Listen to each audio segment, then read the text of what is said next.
Son apparence ne laisse pas transparaître des signes d'infection et pourtant, Madame Biken Nathalie, la quarantaine révolue, vit depuis 2005 avec le VIH-Sida diagnostiqué alors qu'elle était enceinte de 3 mois. Tout au début, c'était les premiers examens parce qu'à partir de 3 mois, c'est à partir de 3 mois que la femme doit d'abord faire les premiers examens. 3 mois de grossesse, on n'avait pas détecté ça. 3 mois de grossesse, mais j'ai commencé à me sentir un peu mal. Un matin, je me suis réveillée avec le zona tout au long de mon visage et ça m'a atteint le dos.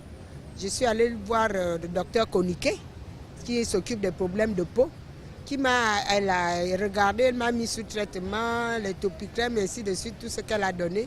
Ça n'allait pas, ça ne faisait que s'infecter. C'est comme ça qu'elle m'a demandé, madame, vous avez déjà fait le test de VIH? J'ai dit non. Elle dit, essayez d'aller demander à votre gynéco.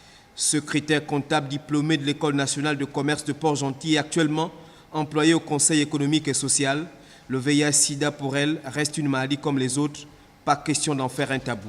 Ils disent que c'est une maladie de honte, mais il y a beaucoup de préjugés dans le VIH, spirituellement, corporellement, moralement. Je suis présidente du réseau gabonais. Je fais des groupes, je tiens des groupes de parole avec des patients. Je me présente, après, en fin de groupe de parole, le patient me dit non, madame Biken, vous mentez, vous n'êtes pas malade. Vous êtes toujours souriante, vous êtes là et tout et tout. Je dis ça se passe d'abord dans la tête. Il faut d'abord accepter la chose et là vous saurez mieux gérer ça. Ce témoignage qu'elle n'hésite même pas à faire en public est l'un des combats qu'elle mène. Elle, qui est vice-présidente de l'Association nationale des droits des personnes vivant avec le VIH-Sida au Gabon. Aux personnes qui se cachent, même s'ils ne font pas un témoignage à visage découvert comme moi aussi je l'ai fait. On a dit de rompre le tabou. Le VIH, ce n'est plus un sujet à tabou. Mais je vais rompre le tabou en tant que vice-présidente du Conseil national du réseau des personnes. Comment?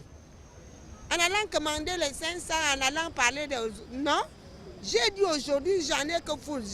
On m'a élu, c'est l'OMS, l'ONU-SIDA, toutes ces institutions-là qui ont dit Madame Biken. Vraiment, vous êtes vice-présidente du conseil d'administration. Conseil d'administration, c'est-à-dire tu coiffes toutes les associations de lutte là des personnes vivantes. Si moi-même je commence à me cacher, les membres vont faire quoi? C'est un désordre total. On dit on va éliminer ça, on va éliminer. Elle n'a pas perdu goût à la vie malgré son infection, elle qui est déjà mère de 5 enfants et 4 petits-fils. Son souhait, continuer à profiter de sa vie et voir un jour la médecine arriver à bout de cette maladie qui a déjà, selon l'OMS, tué 35 millions de personnes dans le monde.